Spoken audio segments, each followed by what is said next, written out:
In this video, we're going to discuss renumbering and renaming of parcel area labels.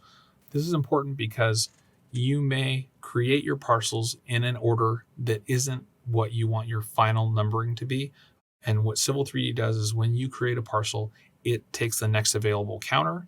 What we're going to go ahead and do is we're going to reorient that counter. So in order to do that, what you need to do is you need to select an area label from one of your parcels.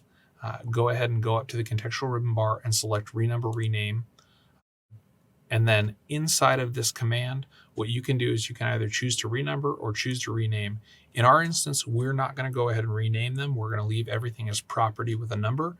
But if you wanted to rename it, you would go and select this option here. It would come up with a name template window where we would go ahead and type a name in and then select a counter number or a parcel number or an address, a site name, a style name, or a tax ID. And then we would go ahead and click OK and then run through renaming just like we're about to go do for renumbering. So what I'm going to go ahead and do is I'm going to choose renumber. I'm going to go ahead and click OK.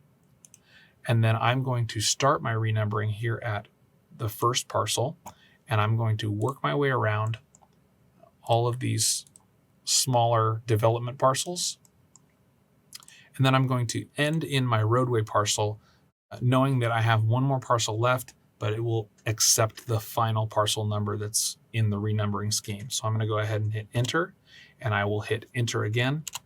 And as you'll see, all the numbers of the parcels have reoriented themselves in the order that I have clicked through them, with the last parcel being parcel 27 for the open space area.